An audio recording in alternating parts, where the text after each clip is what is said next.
We are live. Hey, how are you doing? Lee Hayward here with the Total Fitness Bodybuilding video chat for Friday, July the 19th. Moving right along. July is almost gone, right in the middle of summer, and July is moving along, going fast. But I hope you're having a good summer. I'm having a great summer. And it is warm here today, but we're going to have a live video Q&A nonetheless. So hopefully this is coming through loud and clear and you can see me and hear me and all that good stuff. I would just want to make sure. I'm a few minutes late getting the ball rolling. We were actually at the gym doing a family workout.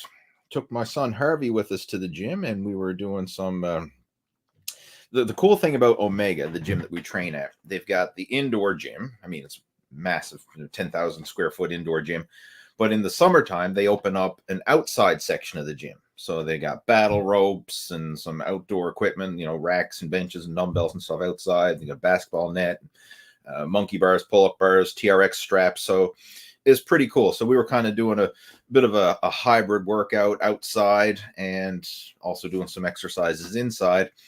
And I lost track of time. So I do apologize for being a few minutes late. We were working out, having fun, and lost track of time. And like, oh, shoot, I got to do my live Q&A. It's Friday. So I'm here, right? Better late than never, right? So here, we're doing a show nonetheless. So as you're popping onto the live stream here now, please let me know. See some people popping on there through YouTube. We're also streaming simultaneously, getting tongue-tied, through Facebook, my personal profile, as well as the Total Fitness Bodybuilding Facebook page. So hopefully it is coming through loud and clear on your end. And as you're popping onto the live stream, please let me know if it is coming through loud and clear. And earlier today, I posted up in my Facebook stories asking for any questions that people would like to submit in advance for our live Q&A. And I do have a couple of them that I'm going to address here now. All right, good stuff, good stuff. Okay, let's see. JE's joined in, says loud and clear. We got AJ's joining in. Hey, how's it going? Welcome to the chat. Good stuff. Glad to have you joining in. All right, I'm going to jump into some Q&A. And for those of you who are brand new to the video chat, I just want to welcome you. It's always nice to have new people who pop on. It's also nice to have the regulars joining back in because, of course, without you guys, there would be no video chat. But I just want to kind of give you a rundown of how this works. So I'm going to be hanging out here for the next hour answering questions and topics of discussion that you have related to fitness and nutrition. So if there's anything you want to ask about, workouts, eating plans, building muscle, losing fat, any specific challenges you may be dealing with regards to your workouts or your nutrition, please feel free to type those questions and topics of discussion into the comment section. So if you're on YouTube, there's going to be a live stream chat to the side. If you're on Facebook, there's going to be the comments below the video. Wherever you're typing it in, it'll come through on my end. We got Jonas joining in. Hey, Lee and everyone, welcome. Glad to have you joining in. So wherever you happen to be tuning in from, it's going to come through and you'll be able to post your questions and topics of discussion, and we'll take it away one by one. All right, so the first question I have, this one came in from Marlis, and it says, Lee, I have a question for this afternoon. It says, I'm doing between 3,000 to 6,000 steps a day, burning anywhere from 900 to 1,400 calories. Why am I not losing weight? All right, great question. And a lot of people assume, hey, I'm walking, I'm getting my steps in. How come I'm not losing weight?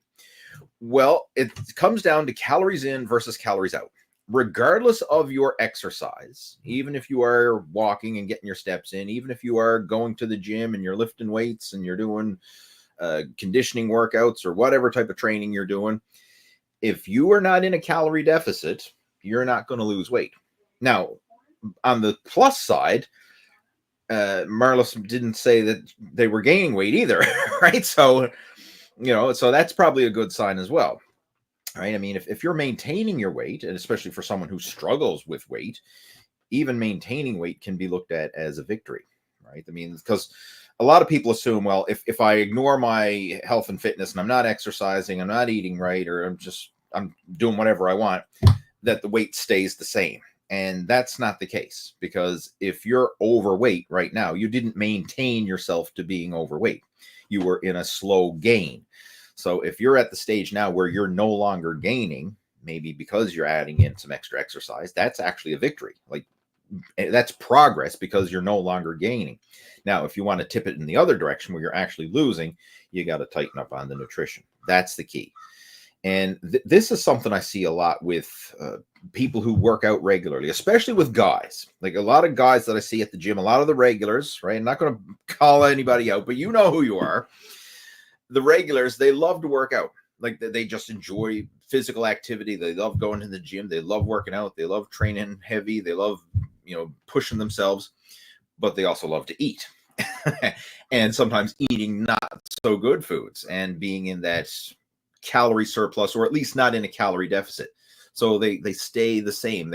They're big, they're bulky, and they still got a layer of belly fat because they're not in that deficit to tap into burning that stored body fat. And this is the key. If you want to lose body fat, you can't out-train a poor diet, right? Regardless of how many steps you get in or whatever, it comes down to calories in, calories out. And I've seen this myself, even when I'm doing like high volume cycling. Like I'll give you an example.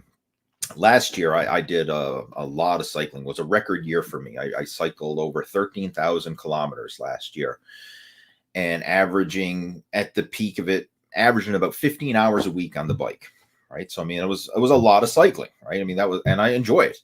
But in order to do that and to function and perform at that level, I had to consume a lot of calories, because I mean, some of those rides you're burning anywhere from, I mean, depending on the length of the ride, it could be 1,000 if it's a short ride, up to 5,000 plus on a big weekend ride. So, I mean, I was eating to match my calorie expenditure and to fuel those rides. And even though I cycled over 13,000 kilometers last year, my weight stayed the same. I didn't lose weight. And a lot of people think, oh my God, you're going to pine away to nothing. You're going to lose all your size, and you're going to become, skinny anorexic if you do all that cycling. No, because my calorie intake matched my activity intake and my weight stayed stable. Now, if I was doing it for weight loss and not for the performance side of things, I would have been in a calorie deficit, and that would have allowed me to burn body fat and lose weight. But I was purposely trying to keep my weight stable and keep my energy high. And I was doing it from a performance point of view, because I do some local amateur races for fun. And I wanted to focus on improving my strength and power on the bike, and not just simply using it as a fat burning tool to lose weight. All right. So you got to factor that in there. You can't out-train a poor diet regardless of how much activity you do. So if you're not losing weight, you got to go back to the drawing board and look at your diet.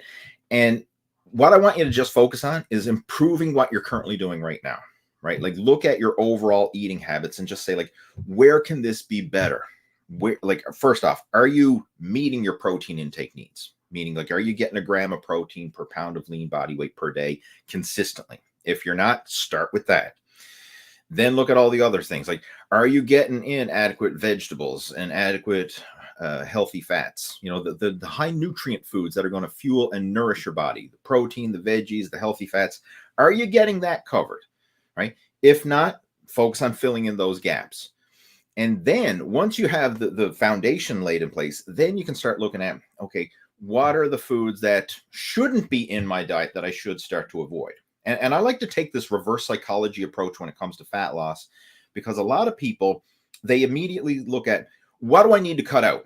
What do I need to avoid? Like, oh, I got to cut this out. I got to cut that out. I got to cut carbs. I got to cut this, eliminate. I got to go intermittent fast. Got to go keto or carnivore or vegan, or, insert restrictive diet of choice that requires eliminating something. That's kind of an ass backwards approach. I would much rather you focus on fueling and nourishing your body first. So focusing on filling up on all the high volume, nutrient dense foods that you need to nourish your body on the cellular level. Get that in there first. Again, the protein, the veggies, the healthy fats.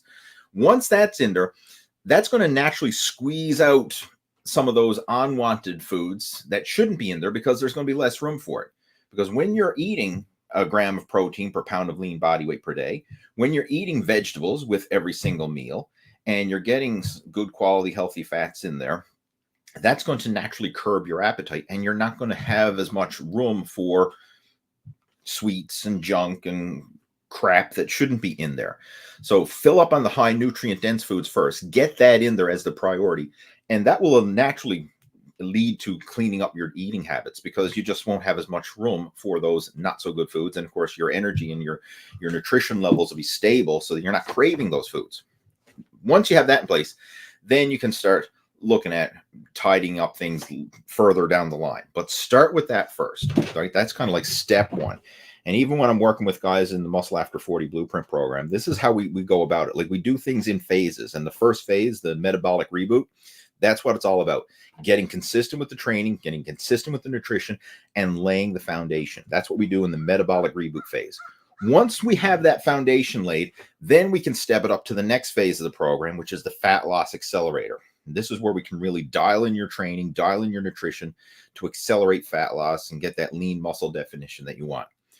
Once you've gone through that phase, phase 2, fat loss accelerator, then we can decide what you want to do. And what a lot of guys do is they want to move on to the third and final phase of the program, which is phase 3, the lean gain body recomp, where you're keeping your body weight low, you're keeping your body fat low, but then you're focusing on filling out your frame with lean mass. And this is the fun phase of the program, where you really start to build that lean, muscular, athletic looking physique that most people want. But you got to do it in phases, right? First phase, metabolic reboot, laying that foundation. And that's where a lot of people struggle, because they're not consistently laying that foundation. They may be occasionally doing things good, like, hey, when they get the motivation and all their ducks in a row, they go, okay, I'm following this super strict diet. And they do that for 2 or 3 weeks. And then maybe they're trying too much too soon, get burnt out, and then say, oh, I can't do it anymore. And then they fall off the wagon. And then they, let things slide for weeks or months or however long it is before they finally muster up enough motivation to start another, restrictive diet again. We don't want to do that. We want to lay the foundation first, lay that foundation, and then we can gradually step it up incrementally. Consistent with the basics. That's the key here. All right, what else we got come through? There's some other questions here. I just want to acknowledge people who are popping onto our live stream. We got Joe joining in. We've got Craig joining in. We've got Robert joining in. Welcome, gentlemen. Glad to have you here. Craig saying, glad the global Microsoft outage didn't affect your broadcast. I'm not familiar with whatever's happening with that. So, but no, everything seems to be fine on my end. All right. I'm sure I'll hear about it. If it's a major thing, I'm sure I'll hear about it in my social media feed, but I haven't heard about it yet. All right. Good stuff. All right. I think we got some questions coming through. Joe's asking, how long before you start losing muscle after not working out? Great question. And you will start to decondition relatively quickly. Right? The whole adage, the whole saying, if you don't use it, you'll lose it. That is very true. And it's amazing how fast you can start to decondition. And we have to really look at the bigger picture. Like, if you take a few days off, that's really not a big deal. If you even take a week off, that's probably not a big deal. But if you're going into like a couple weeks or more, you're going to start to see the effects of deconditioning. And your muscles are going to start to feel like they're deflating literally within a couple weeks. I would say you will start to notice the negative effects within a couple weeks. And even from a peak performance point of view, even in the matter of a week, you will notice a difference. Unless you were at the stage where you were pushing your limits and you were kind of like peaking for a competition, for example. Like, I'll give you an example. Like, a lot of powerlifters sometimes build their training up to a peak, and then they'll rest for a week before the competition so that everything's well rested, and then they can come in at their peak. That's part of their structured training plan, like kind of like build up, have an active recovery, deload, and then peak for competition. But if you're just a casual lifter, casual fitness enthusiast, and you stop training, for whatever reason, whether you got sick, injured, travel, busy, yada, yada, yada, insert excuse of choice or whatever, within a couple weeks, yeah, you're going to start to see the decline, if you will. And the longer you stay off, the longer you stay away from the gym, and the longer you stay inactive, the more that's going to start to compound, and of course, the more you're going to start to lose fitness and lose strength and stamina and all that. The good thing is with this is it's a lot easier to regain lost muscle and strength and fitness than it is to gain it initially. So assuming you built up to a certain level of fitness and then you had to take a layoff for whatever reason, most of the time you're going to regain that lost level of fitness a lot quicker the second time around because of what's known as muscle memory. Like, this is a real thing. Once you've achieved a previous level of fitness, you can get back to that previous level of fitness a lot quicker. So to kind of put things in perspective, let's just say it took somebody 10 years to build up to a 315-pound bench press. I'm just throwing some numbers out there. Like, that's quite advanced for most people. And then they took some time off and they lost a lot of strength. It's not going to take them another 10 years to build back up to that. Like, they could build back up to that relatively quickly within the matter of a few months or so of consistent training again.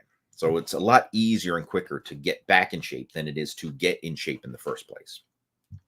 And this is where it can be confusing when you see a lot of these before and after transformations online, because you'll see someone who probably was in great shape at one point and then had a layoff, fell off the wagon, whatever, lost, basically deconditioned, and then got back in shape again. And then you see this miraculous, 12-week transformation, and they kind of make it look like they went from 0 to hero in 12 weeks. No, they got back in shape in 12 weeks, which, depending on the person and the level of conditioning they were at, is quite easy and realistic and sustainable and achievable.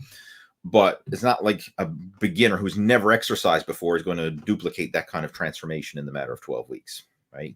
Because chances are the person who was the exceptional 12-week transformation, they probably have a big foundation. Maybe they've been training for a decade or more before they had their layoff and got out of shape. So now they're just basically regaining lost muscle, lost strength, lost fitness. And that's why they can accelerate so much faster than someone who's just starting off brand new. Okay. But yeah, it's amazing how fast you can lose it, and it's also amazing how fast you can regain it once you're consistent again. Let's see what else we got there. Pecky boy. Speaking of cycling, Lee, can you grow big legs doing cycling sprints if you have bad knee tendonitis from heavy squatting over the years? I can't train legs properly anymore, unfortunately. All right, I'm going to break down this. First off, can you build big legs doing cycling? Yes, you can. I mean, you look at track sprinters. Some of those guys have phenomenal leg development. I mean, it's crazy. Like, some of the biggest legs I've ever seen are from track cyclists. And just kind of just go on Google, for example, and you'll see it. I'm just going to share my screen and just show you. Let's see here now.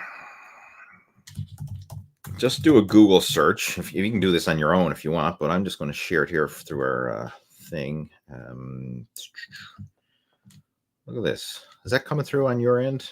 I'm going to just make that a wee bit bigger. Track cycling. Like, look at some of the crazy leg development that some of these guys have. I don't know if that's not a good page. Let me just go back here. Like, this is just insane. Now, granted, a lot of track sprinters, track cyclists, and just same as running sprinters, and that they supplement their workouts with weight training, right? So, I mean, yeah, they're doing a lot of on the track work, whether it's on the bike or sprinting or whatever, but they will also, as you can see here, be in the gym doing heavy weight training as well. So the combination of the cycling and the weight training and everything else leads to some massive leg development. But the cycling certainly does make a noticeable difference. Right, you're going to see some massive legs from people who cycle in the explosive ways. And you got to look at it like the cycle is just a tool. So, like, you can do long duration, low intensity cycling and use it as a cardiovascular tool, or you can do short duration, high intensity and use it as a strength tool. So depending on how you go about it, depending on the type of stimulation that you're going to get from it, right? So the bike is just a tool, right? It's how you use the tool is going to depend on the results you get. Now, another question you had there, another part to your question, you got bad knee tendonitis from heavy squatting, and you can't train your legs properly anymore. I'm not cycling, especially at high intensity, may aggravate that knee tendonitis. It's something you'll have to try and see how you respond to it. One thing that I would recommend, if you are going to start cycling as a alternative for leg training, don't jump into heavy, high intensity sprinting and pushing yourself right from the start. Go at very low intensity, easy, just kind of going through the motions and build up that base and see how your body responds. Like, see if your knees can actually handle it. And then gradually, week by week, in a progressive overload fashion, build up the intensity. And what a lot of endurance athletes do now is they cycle their training intensity. So it's not all high intensity or all low intensity. They'll do what's known as polarized training. So they'll do, for example, like the majority of their training is probably done at sub-maximal intensity, lower intensity, longer duration. And then a smaller percentage of their training is done at high intensity interval work, right? So they break it up, usually like an 80-20 split. So 80% of the time it's low intensity, sub-maximal effort. 20% of the time they're really pushing it and hammering it hard. And that ratio is good for long-term sustainability.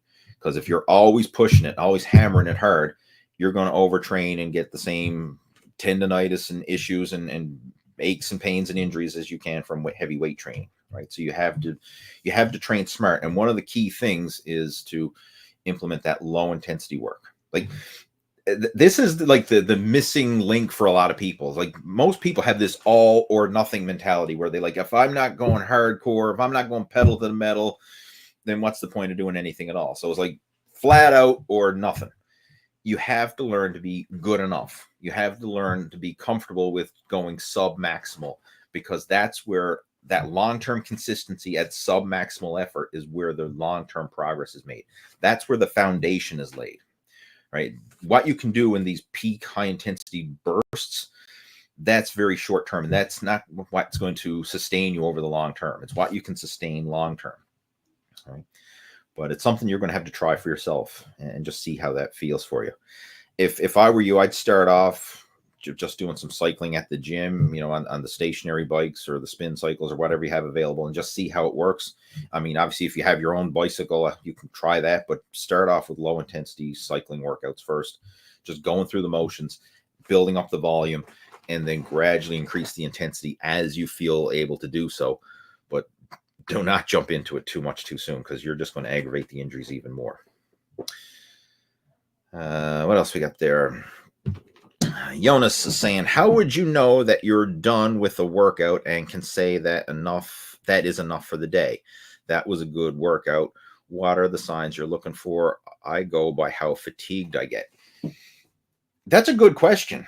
And it's a good one, especially for a lot of beginners, because, a lot of people think, hey, it's go hard or go home, no pain, no gain. And they have this mentality of that I have to empty the tank or it's not a good workout. I have the complete opposite approach now. And I think the opposite approach comes with maturity. And I give myself permission to do easy workouts. And a lot of my workouts are easy, sub-maximal workouts. And I'm okay with that. I actually enjoy doing a workout knowing that I could have done more, knowing that I have energy and reserve left in the tank, because not draining the tank dry every single time makes it easier to go back and be consistent. And the long-term consistency is going to trump the short-term intensity. Because if you go in there and you train to failure and you push it to maximum exhaustion every single time, you're only going to be able to do that for a few days or a few weeks before, man, you're physically and mentally burnt out and you're going to be dreading those workouts. Whereas if you go in most of the time doing easy workouts and then occasionally push yourself, you're going to be able to keep that intensity high. So it's almost like what I mentioned before, the polarized training. I would recommend 80% of your workouts, you're leaving the gym knowing you could have done more, right? You're not draining the tank dry. Only sporadically, like 10 to 20% of the time is when you're really going to push it. And those are times when either you're feeling really good and you want to test yourself, or maybe you're in a competition type of setting. Like, for example, if I'll use cycling as an analogy, when I'm doing my regular rides, whether that's solo rides or group rides or sportive rides or whatever, just regular riding, it's very rare that I'm pushing myself to maximum effort, right? Most of the time it's sub-maximal effort. Now, it may vary in intensity. Like if I'm doing a longer duration ride, it's going to be lower intensity in order to handle the longer duration. If it's a shorter ride, say like an hour-ish, it might be a higher intensity, but it's still sub-maximal effort. It's still, I'm ending the ride knowing that, hey, I got more in the tank, right? But when I do a race, that's when I'm going to empty the tank, so to speak. That's when I'm going to test myself and see what I'm made of. See, because, hey, this is a race situation. I'm going to try for a personal best. I'm going to see what I can do. I mean, you got the competition side of things, but that's very rare. That's very sporadic. That's not something that happens day in, day out, or week in, week out. I mean, that's very sporadic, maybe like a few times a year. So you want to be selective of that. And another analogy too, I'll give you, like even in the powerlifting world, a lot of elite level powerlifters, they only truly max out when they're on the platform in a competition.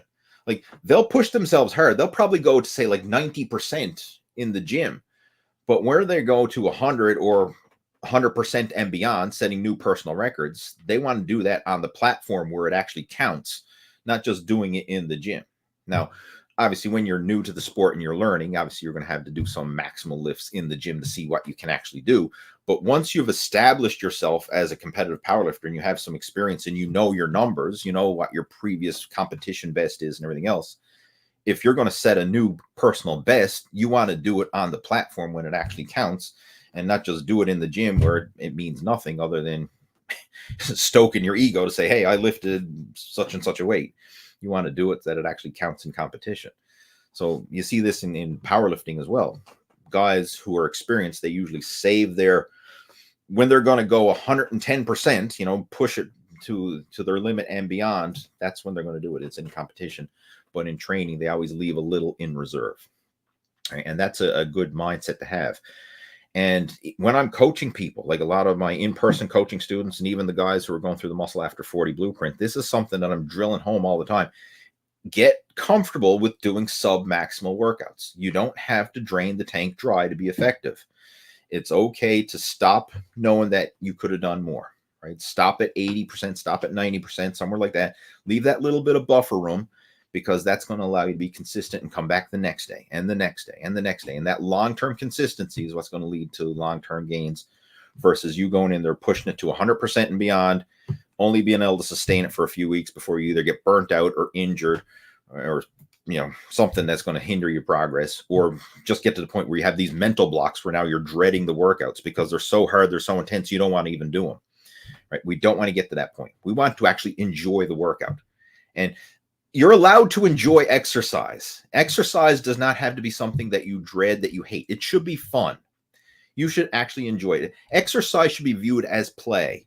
Like when you think of kids playing, like, do they dread it? And they're like, oh my God, I don't want to go play. Like, oh, it's too hard. It's too intense. No, they love it because they're going at their own pace, their own limit, and they're doing what they want to do. If they want to run around fast as they can, they'll run around as fast as they can. If they want to crawl around as slow as they want, they'll run around or crawl around as slow as they want. Like they're in the moment and they're enjoying it. And you're allowed to do that with your exercise. Like exercise doesn't have to be this dreadful thing that like, oh God, I got to do this and that and the other thing. And I got to no, like it can be fun. You should enjoy your workouts. And when you enjoy your workouts, that's when the magic happens. That's when you start taking things to the next level. And it's not this chore, this dread that you have. So as far as the workouts, now I'm going to give you another practical takeaway for this. When you're wondering how hard should you go, listen to your body and be in the moment. So like if you didn't sleep well the night before and you're kind of feeling low energy and you're like, man, I don't have it in me today. Like I feel like I'm running on empty. Well, this is the day when you're going to do a low intensity workout. Like maybe it's just go for a walk. Maybe that's all it is. If you're really feeling tired, you had a crappy night's sleep, you're a bit extra busy and responsibilities at work or whatever. Maybe you say, I'm not going to push myself with weight training or anything like that today. I'm just going to go for a walk, right? Just easy stuff. Or maybe do some stretching or mobility work, something like that, but nothing stressful or intensity. You don't want to stress the central nervous system. But on those days when you did get a good night's sleep and you did eat well and you are feeling strong and you're full of piss and vinegar and you're like, man, I'm ready to go, right? I'm energized. I want to see what I can do.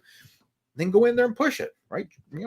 Try and test yourself and see what you're made of, right? Those are the days when you're feeling good and you got the energy when you can push it. But on those days when you're kind of not feeling it, it's okay to just go through the motions, and take it easy.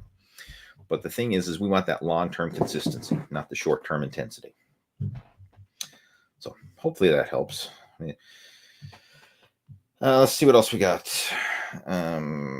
Craig is saying, I can definitely tell I'm having a mindset shift because of health and meds, etc. I've put on 30 pounds just now getting back to training and nutrition as I've been looking at what to do instead.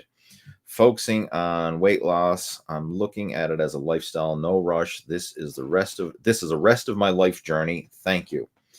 Your content is a big factor in this mindset shift. Thanks for sharing that, Craig. I definitely, I know we're friends on social media and Facebook and that, and I know you've been through a lot, health-wise and everything else, but I respect you for sharing that, and that's a sign of maturity and realizing, like, this isn't some get ripped quick type of approach.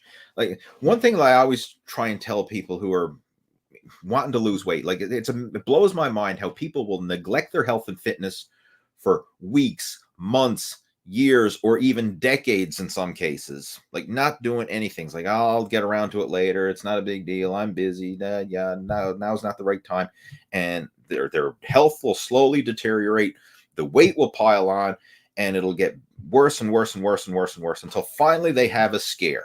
Something happens, right? They either get diagnosed with a serious illness, or they have a heart attack or some chest pains, or a close friend of theirs has a heart attack or chest pains, or something happens. It's like, sometimes people see friends or family members die because they've ignored their health and fitness, and they're like, man, I'm heading down that road too. If I don't change my path, I'm going to end up like they did. So something causes you to have your wake up, right? Whatever it is. And then once they decide, okay, I got to make a change, I got to get in shape. Now all of a sudden they're in this big mad rush. It's like, okay, I've been neglecting it for years, but now I got to get in shape as fast as humanly possible. I got to cut my carbs. I got to go to the gym 2 hours a day. I got to do this and this and this and this and this. So I got to go from nothing to flat out pedal to the metal, burn the candle at both ends. I got to get in shape as rapidly as possible. And like, how freaking stupid is that? First off, you're not in the health and condition to push yourself to any limits, but like, that's not sustainable. Like, you can't go from doing nothing to going and all of a sudden now you're in the gym 2 hours a day on a boiled chicken and broccoli diet. Like, it doesn't work like that. You have to scale it up gradually and just let your body progress, let it improve, and not trying to force it to improve. And the thing that I always like to tell people is, if your fitness and fat loss program has a start and an end date, like, oh, I'm going on this cutting diet for the next 12 weeks. I'm going on a 12-week shred, or 90-day transformation, or 75 hard, or whatever the frick it is. People come up with all these crazy programs. If you have a start and an end date, the results are only temporary. Like, there is no end date. I mean, you can have a start date. There's nothing wrong with that. Everybody gets start somewhere, but there is no end date. Like, this is just an ongoing process for the rest of your life. It's not like, once I cross the finish line, like, once I've dieted for 90 days, now I can stop and go back to my old habits again. Because as soon as you stop and go back to your old habits, guess what? You'll regain the weight and go back right to where you are right now. Like, it has to be an ongoing lifestyle change. It's not a diet. And that's why I hate the word diet. I don't even like to use it. I mean, I know that's the way people explain it when they're training for fat loss. So I'm on a diet, but diet has such a negative connotation. I like to just, it's a healthy eating plan. It's a healthy lifestyle. You're just making better choices more often, and slowly letting your body progress, letting it burn fat, letting it get in better shape, letting it get stronger, and not trying to force it. And slow progress compounds over time. And that's what we're looking for. Not just how fast can you lose. Like, oh, I lost 30 pounds in 30 days. And then 6 months later, I got 45 pounds put back on. Like, what's the point of that? Like, you'd be better off not doing a damn thing than go on some crazy crash diet and rebound and gain it all back along with a few pounds more. Like, we need to have it set up so that the progress you make is the progress you keep. The fat you lose is the fat you keep off, right? Not this in a rush, trying to get it done as fast as possible bullshit. Like, you have to think of this is a long term. This is the rest of your life, just like what Craig said there in his comment, right? What was he said? This is a rest of my life journey, right? There's no rush, and that's the truth. There is no rush. Like, who are you trying to impress by losing weight as fast as possible? And then who are you impressing when you lose weight? Let's just say you lost 30 pounds in 30 days by going on some crazy crash diet or whatever. And then 6 months later, you got it all back again, along with a few pounds more. Like, you're not impressing anybody. Like, in fact, you're doing yourself more harm than good. All right. Anyway, what else we got there, guys? A second, I'm going to have a sip of water.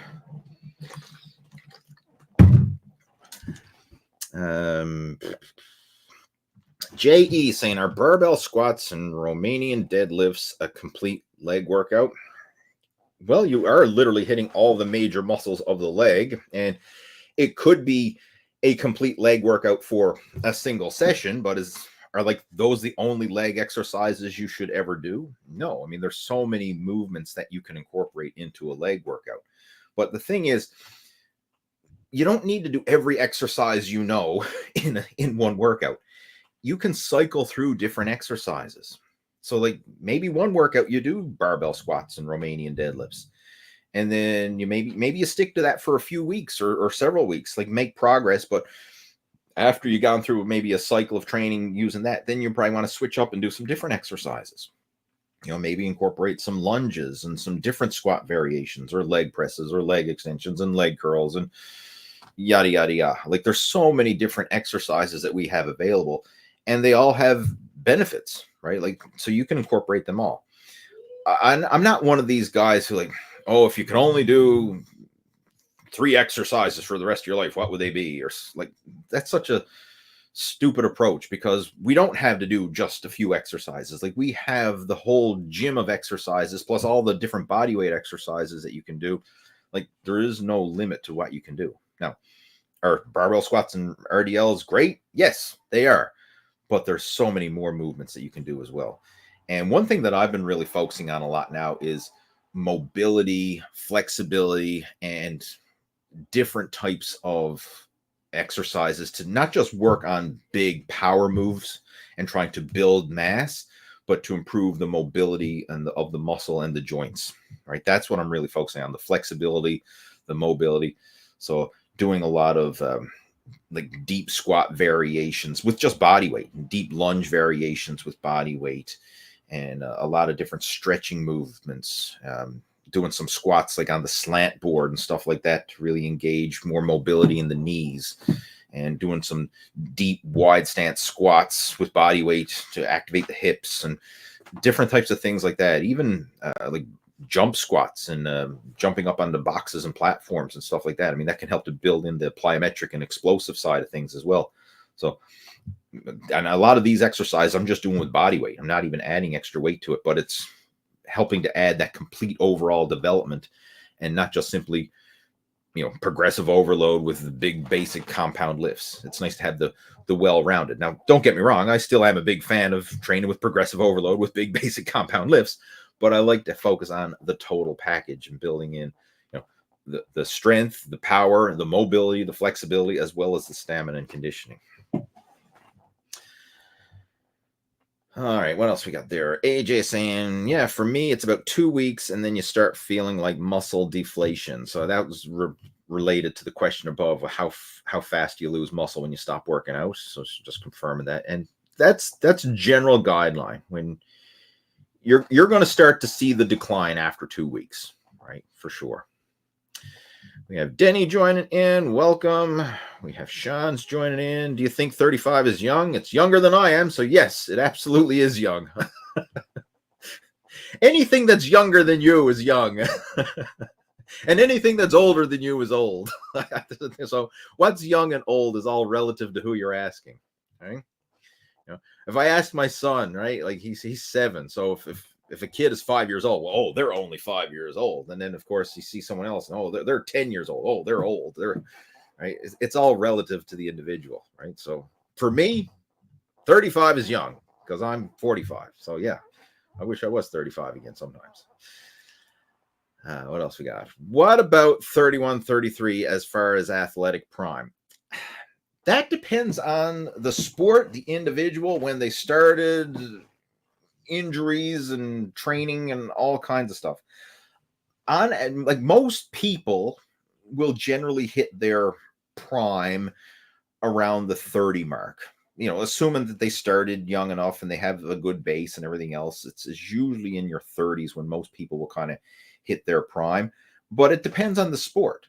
Like some sports are more explosive or require more agility. Like think of gymnastics. Like in the world of gymnastics, people in their 30s, like they're getting old, right? They're not saying that they can't do it, but they're probably starting to get past their prime if you're in your 30s for sports like gymnastics. But other sports, sometimes people don't hit their prime until their later years. Like that's something that's crazy in the world of endurance. A lot of endurance records are being set by people in their 40s and even in their 50s in these older age brackets, because as the body ages, you start to lose some of that explosive strength and power, but you can still sustain a lot of that slow twitch muscle fiber stamina. And it's almost like a diesel engine, if you will, right? And you can keep on chugging. And another thing that's a big advantage for older people is they have more mental toughness and just self-discipline. So when it comes to like long duration endurance, think of like ultra marathons or Ironmans or ultra distance cycling and things of those nature. A lot of times we're seeing records hit by older people in those sports. So depending on the sport, some people actually will hit their prime later. But generally speaking, especially for sports that require a lot of skill, mobility, explosiveness, things like that, it's usually younger. Like late 20s, early 30s is usually when most people will hit their prime. For bodybuilding, it can vary. Nowadays, we're seeing bodybuilders hitting their prime older and older. Like back in the day, it was common to see people turning pro in their early 20s, and in some rare cases, even in their late teens. Like Lee Priest turned pro as a 19-year-old. I think Sean Ray turned pro and he's 19 or somewhere around that age as well. Like nowadays, you're never going to see an IFBB pro bodybuilder as a teenager. Well, I'm not going to say never, but it's rare seeing a unicorn. You know what I mean? Like it's virtually impossible. Most of the time you're seeing guys now very often not even turning pro till they're in their late 30s or even 40, right? It just takes that long. And the level of competition is at such a high degree. It takes that much time to build that much muscle maturity to compete at the elite levels in bodybuilding. So a lot of times bodybuilders are hitting their muscular peak in their mid 30s or even beyond in some cases. Right. But again, it's going to vary from individual to individual. I'm just kind of throwing out some ballpark numbers here for most people. What else we got there? D. Cameron saying, hey, I saw you were at Costco. I shop there as well. It's great store. It got me thinking how you go about your meal planning. Do you prep your meals the night before? Sometimes we do. We're very flexible with our meals at this stage of the game, but we always focus on core fundamentals. Like every meal is going to have a protein source, meat, chicken, fish, something along those lines. Every meal is going to have a carbohydrate source, rice, pasta, potatoes, sweet potatoes, something along those lines. And every meal is going to have vegetables, whether it's like garden salads or steamed or stir-fried vegetables or something along those lines. So I always think of my plate in thirds, right? Third protein, third carbohydrates, third vegetables, right? That's the way I like to look at it. But we're very flexible with how we go about it. And sometimes I'll have healthy fast food that I get from Costco. And when I call it healthy fast food, like I might get the the pre-grilled chicken breasts, because literally we buy these containers. It's a kilogram of pre-grilled chopped up chicken already ready to go. Now I agree it's not as tasty as if you made fresh chicken yourself and had some fancy recipe, but it's convenient. Like, you can't beat the convenience of it. It's healthy fast food. So I got the pre-grilled, pre-cooked chicken right there, ready to go. I buy the bags of pre-made salads. So like a lot of times for lunch, for example, I might mix up a big pre-made salad, throw in, some pre-grilled chicken, put that on a wrap. So there I got my protein, my veggies, and my carbs. Boom. And it takes like 60 seconds to whip it together. So like that's very often what I'll have for lunch. All right. So that's kind of a staple for me. Dinner is like the wild card in our household. But it's usually meat, chicken, fish, something along those lines. Carbs, potatoes, rice, pasta, something along those lines, and then of course steamed or stir-fried veggies or different types, or roasted veggies, whatever. But it's always some sort of meat, carb, and veggie meal for dinner. For breakfast, a lot of times it's omelets. I mix up. I buy them at Costco, get the big cartons of egg whites. Chop up some mushrooms and onions and peppers, stir fry it in the pan with a little bit of oil, maybe like avocado oil or coconut oil. Stir fry that up. Throw in some egg whites, a couple whole eggs. Add in some fat-free cheese. Boom, I got myself a nice breakfast omelet. Sometimes I'll put it on a wrap. All right, or sometimes I'll just eat it like it is. But those are some staple meals, and that's just the way we eat now. So I don't purposely plan it out and go Tupperware everything in advance like some people do, because where I work from home and the kitchen is just around the corner, it's so easy for me to just go and whip up those meals as I need them in real time. But with that being said, if we were traveling or I was heading out of town or something, I would meal prep and have my meals ready to go in advance. Or for those of you who are, you got to go to work and got to have your meals prepped in advance, obviously it makes sense to do the whole Tupperware meal prep routine. But for me, where I work from home, the kitchen's just around the corner, I basically make my meals pretty much as I need them, meal for meal. Right? So that's how I go about meal prepping. Right? It works for me. It may or may not work for you. Let's see what else we got there. Do you think if you train hard and failure, 2 sets per exercise is enough? We kind of went into a detail there about how hard you should train a couple questions back. But to answer your question, if you're pushing yourself, 2 sets to failure, yeah, you pretty much exhausted the muscle. If you're really pushing like a high intensity workout, 2 sets to failure, you've done what you needed to do. Like, the muscle is stimulated. Any more than that, beyond that, now is kind of like getting into annihilation. Lee Haney was the one who said they want to stimulate, not annihilate. Right, former Mr. Olympia Lee Haney. That was his phrase, and it worked well for him because he went through his bodybuilding career, won 8 Mr. Olympias, and never had any major injuries. So he was very healthy because he had that mindset and that analogy of stimulate, not annihilate. Right. So, you've done the damage, or done the stimulation, if you will, with 2 sets. More after that, more is not better. More is just digging yourself into a rut.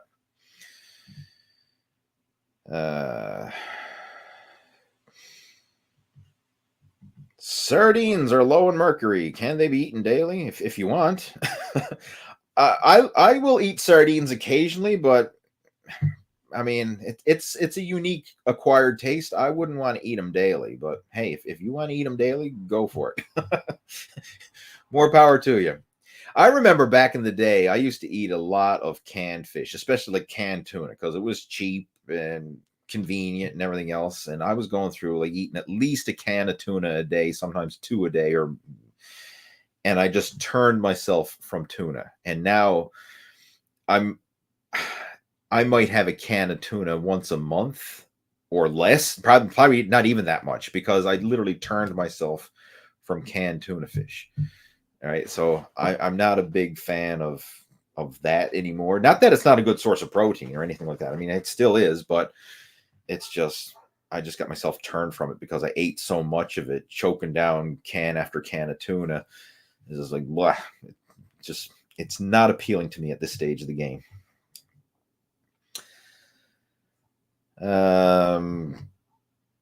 Golden Arrow says stuff that I don't know. Kudos. All right. Moving on. What else we got there?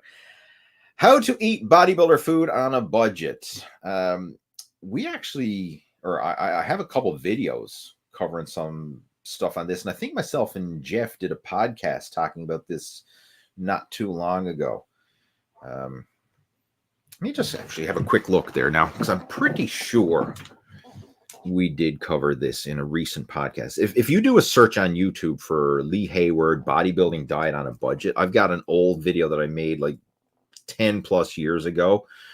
It's probably one of my most popular videos, covering some tips on how to eat on a budget. But I'm just going to see if I can find the one that I was referring to. Just give me a second here now, guys. It was a podcast myself and Jeff did. I'm trying to think of which one it was. It wasn't the Fat Loss Masterclass. Might have been the Fat Loss Fundamentals. Back here now. And for those of you, just to, seeing we're on the topic of the Total Fitness Bodybuilding podcast, if you haven't already done so, you should check out the Total Fitness Bodybuilding podcast. New episode comes out every Tuesday. It's on YouTube. It's on Spotify, iTunes, Amazon, all the major podcast platforms. So if you're not into checking that out, or you're not subscribed, I would highly recommend it, because we cover a lot of valuable content there. I'm trying to find out where that one was. Tell you what, I'm going to dig that up, because there's a lot to cover, and it's, rather than taking a lot of time here now to really go into big detail about it.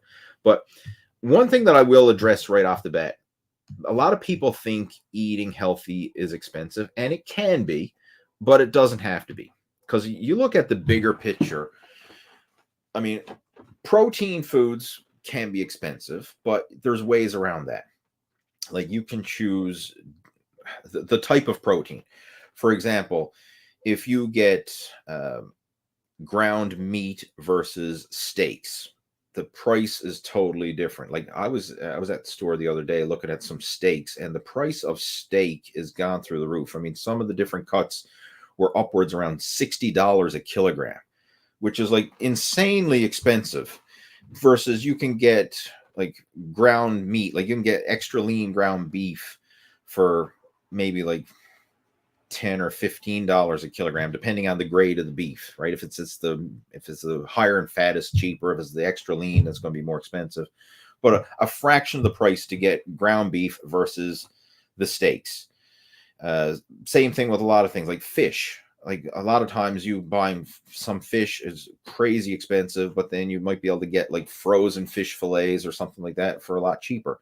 Another thing you look at chicken. Like, a lot of times you can buy frozen is very often cheaper than fresh, right? So, I mean, if you're on a budget, opt for frozen foods more often than the fresh foods.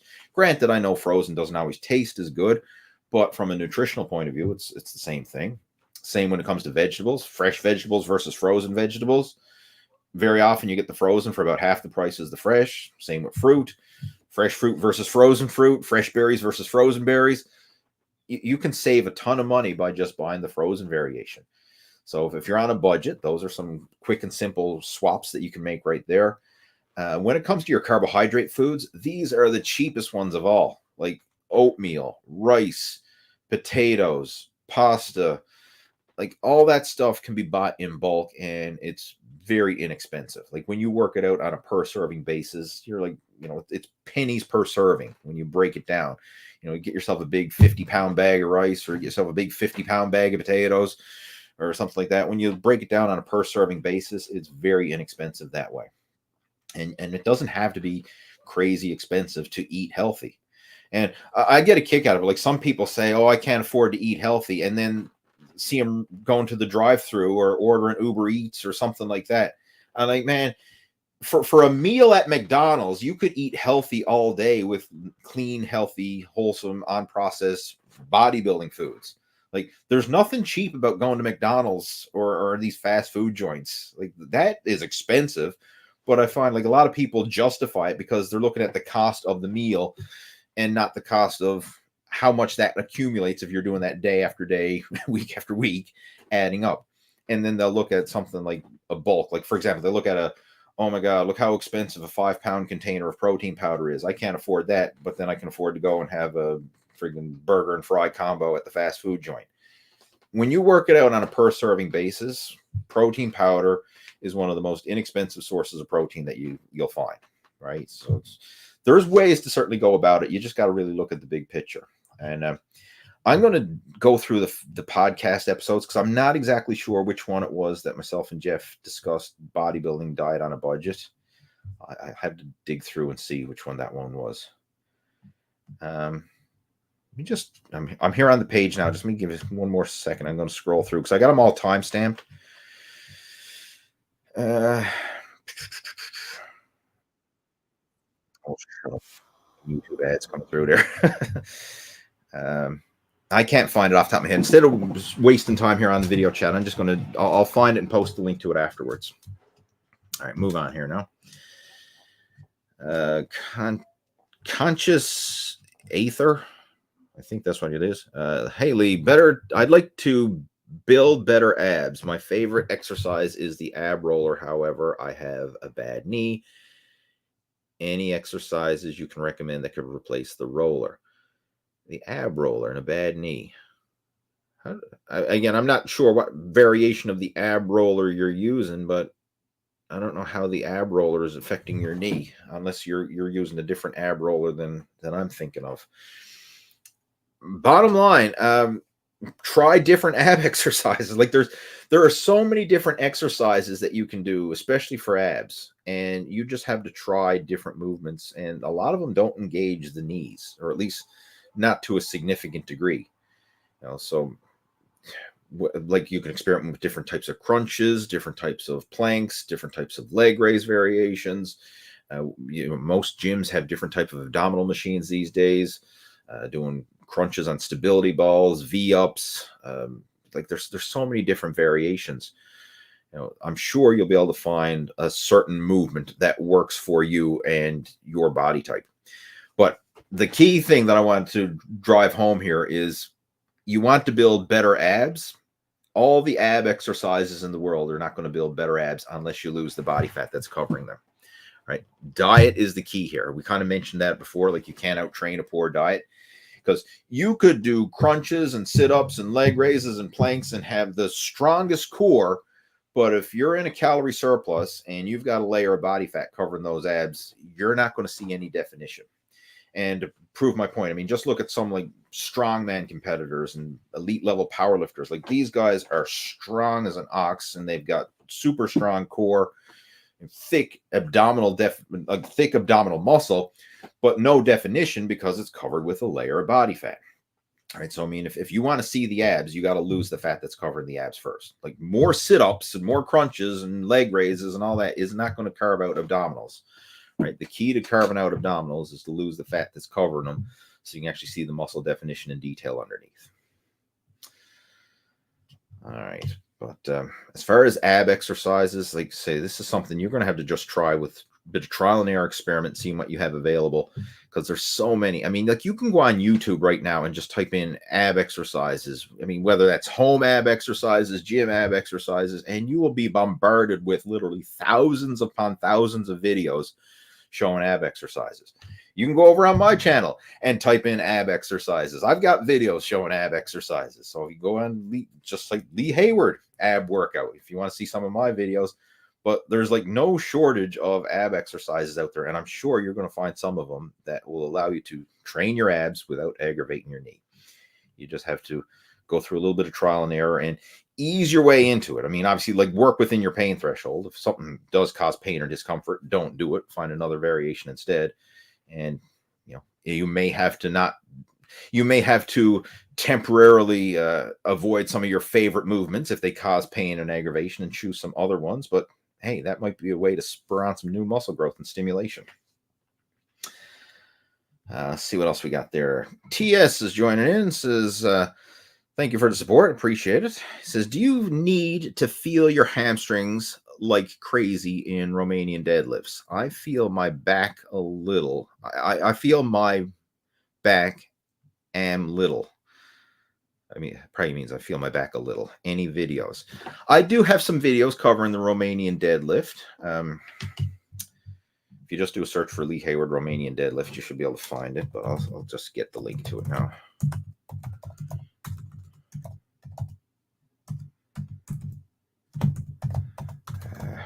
Geez, I can't type tonight. Where is it to? Here's one. It's a video. This is the one I would recommend. I'm going to share the link with you. It's actually a tutorial video explaining the difference between a stiff leg deadlift and a Romanian deadlift and the pros and cons and the differences of both. So I just call it RDL video. Go check that out. Should pop up there in the video links in the comments.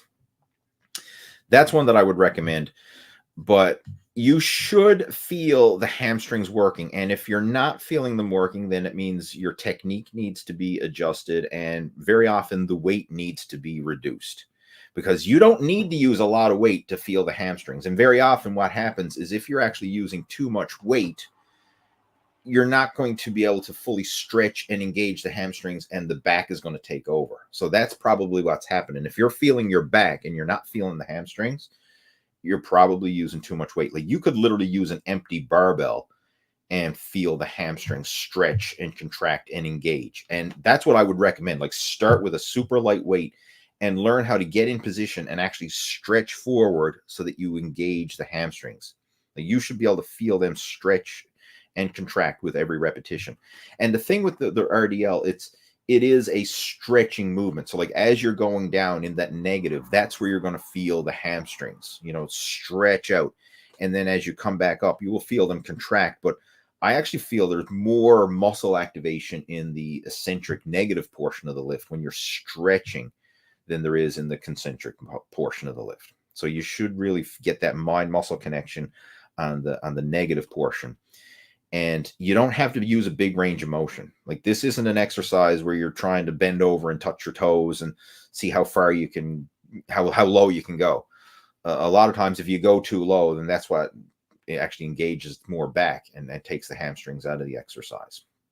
But again, that video that I shared there in the comments, go check that out, and that'll break down the form for both stiff leg as well as Romanian deadlift. And you could try both. Like, I mean, some people prefer one or the other. I personally prefer Romanian deadlifts as a pure hamstring exercise because I find it keeps more constant tension on the muscle. I find I get better, like from a bodybuilding hypertrophy point of view, I find it's better. But from a pure strength and power point of view, some people actually like the stiff leg deadlift better because it's a true deadlift, where you're hitting the weight off the floor and you're taking it from a dead stop. So you can try both variations and see what one works the best for you. But again, look at the technique cues that are in that video to tighten up your technique and try and really engage those hamstrings. And again, thanks again for the support. Much appreciated. Okay, where else are we to there now? Sean's got a question. He says, do you still use creatine? How about fish oil? I love both. Yes, so do I. I take creatine daily and I take fish oil daily. Creatine, I just take it in the morning when I take my vitamins. So after breakfast is when I usually take my vitamins, and I just throw a scoop of creatine in with the mix, and I dry scoop it. Just take a scoop of creatine monohydrate powder, dump it in my mouth, chase it down with water. Gone. It's like that. That's how I do it. I don't mix it up in juice or have any special concoction or whatever. I just powder it down. I find it's the easiest way to consume creatine. Now, not that there's anything wrong with mixing it in a drink, but I find like that gritty texture of the creatine kind of ruins the drink. Like if I mix it in with a protein shake, I'm tasting the grittiness of the creatine in the protein shake, and kind of like, I'd rather just gulp it down. Almost like a creatine shot, if you will. Just dump the powder in my mouth, swish it around with some water, and chug it down. Right, gulp it down. Find that's the easiest way to take creatine. So I do that every morning. I've been doing it for years, like 5 grams a day. And with fish oil, I do the same thing. I have my fish oil with my morning vitamins, and I also take another serving of fish oil with my evening meal as well. So I usually take 2 servings of fish oil per day. And the only time that would change is if I'm eating a lot of fatty fish. Like if we just had a big salmon dinner or something, then okay, I'm not going to have extra fish oil with it because it's kind of redundant, because I just got enough fish oil from the salmon or something like that. But normally, if I'm not eating fish with that meal, I will have the fish oil.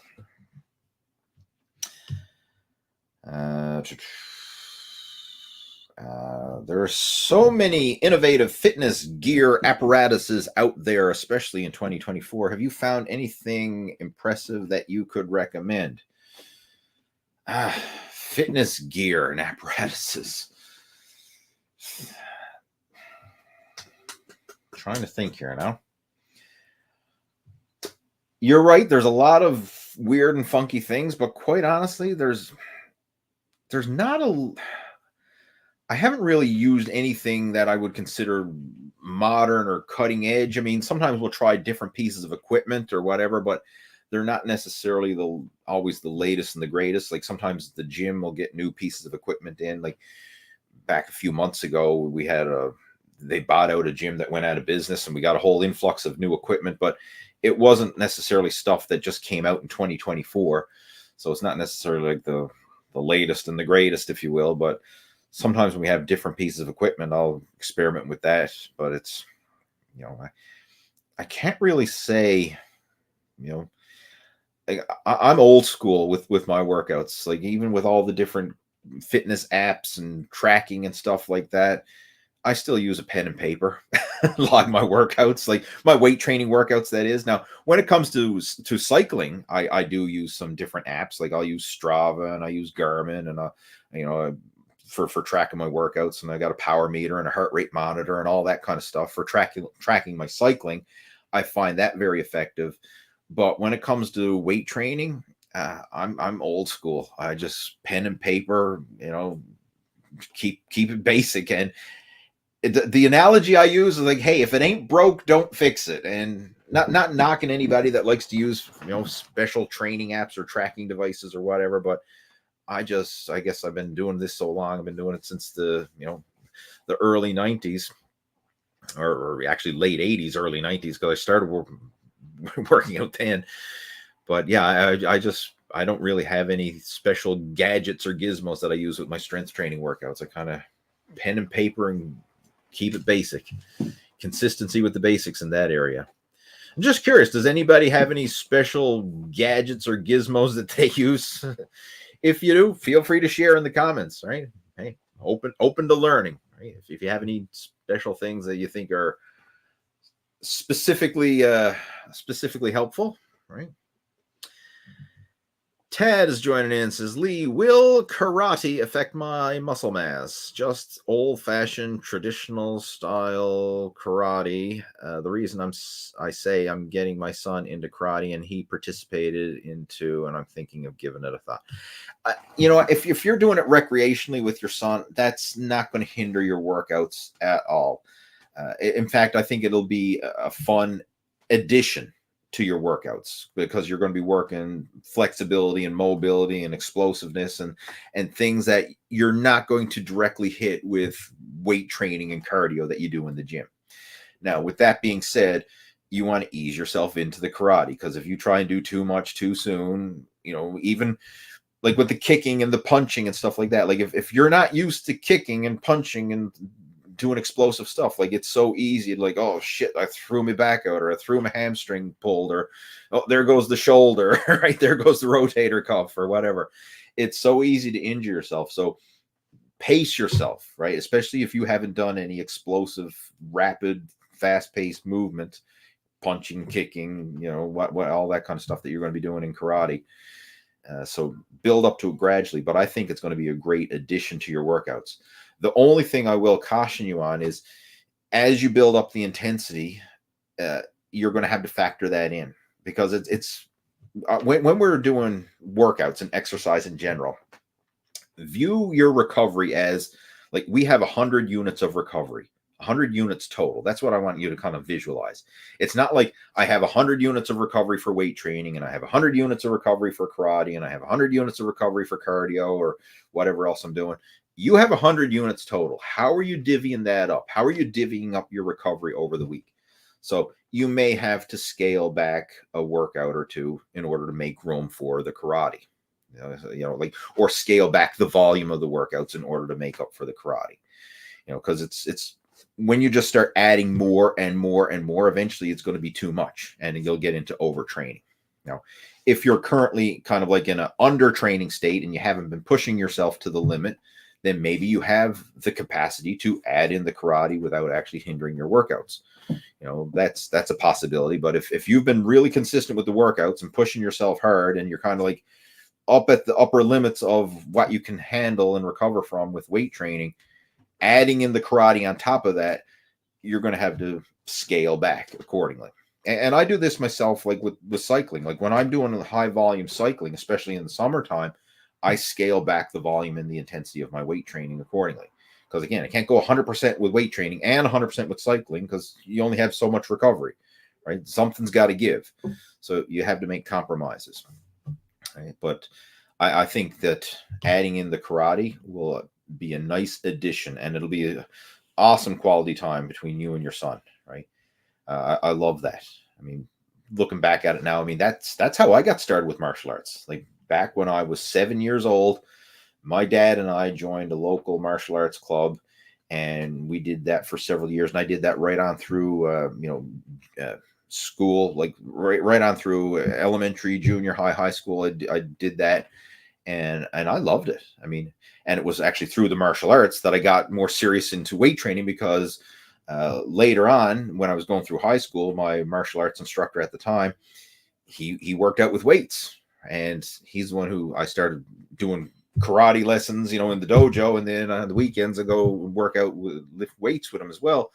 So he really helped to help me with the weight training side of things, right? And that's where I got more involved with powerlifting and bodybuilding and things like that.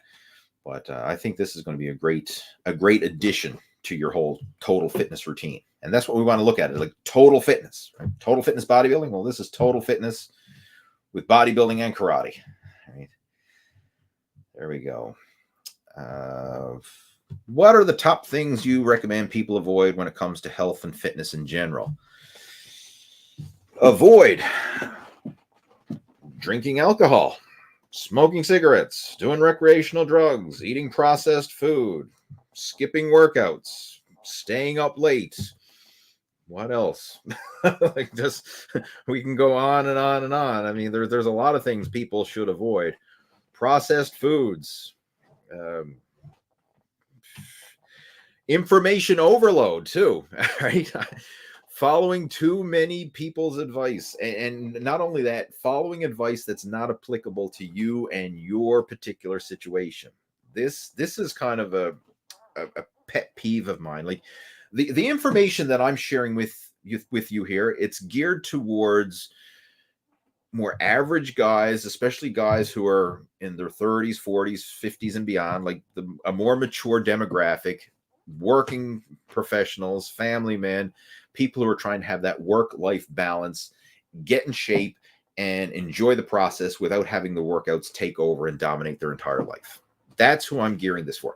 I'm not putting out fitness and nutrition information for elite level athletes or powerlifters or strongman competitors or Olympic athletes or whatever. This is for average folks who want to maximize their quality of life and live life to the fullest without having their body holding them back.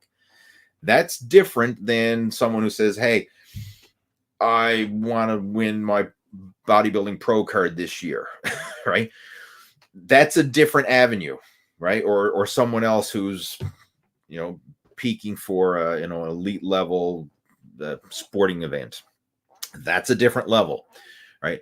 This is total fitness for the average Joe. That's who I'm speaking to when I do these video chats and when I'm putting out my content. So when you're looking for fitness content, a lot of times people get caught up in the information overload because they're listening to everybody, or maybe they're listening to people who are giving advice that may not be directly applicable to them. Like if you're listening to some 20-something-year-old who's giving advice on how to bulk up, that's not applicable to a 50-year-old who wants to lose weight and trim down and lower his cholesterol and improve his health and fitness. Two totally different scenarios, two totally different situations, two totally different sets of advice. Not that it's right or wrong, it's just different, right? You know, it's like if we were talking about investing, but you're talking to a real estate investor versus a stock investor. Yeah, there's probably going to be some similarities, but there's going to be a lot of differences as well. And what might work in the real estate market might not necessarily work in the stock market, and vice versa, right? It's not that it's right, wrong, good, or bad. It's just two totally different situations and scenarios. So the same applies with fitness. You have to find out what's applicable for you and your situation. And I think this is where a lot of confusion comes about, because people say, well, oh, I heard such and such a guy is doing this. And, you know, okay, it might work for him in his situation, but like, does that apply to you, right? Like, let's just say you're looking at Mr. Olympia's pre-contest diet, and you're a 55-year-old office worker who wants to lose the gut and improve your blood sugar and your cholesterol and live long enough to see your kids grow up.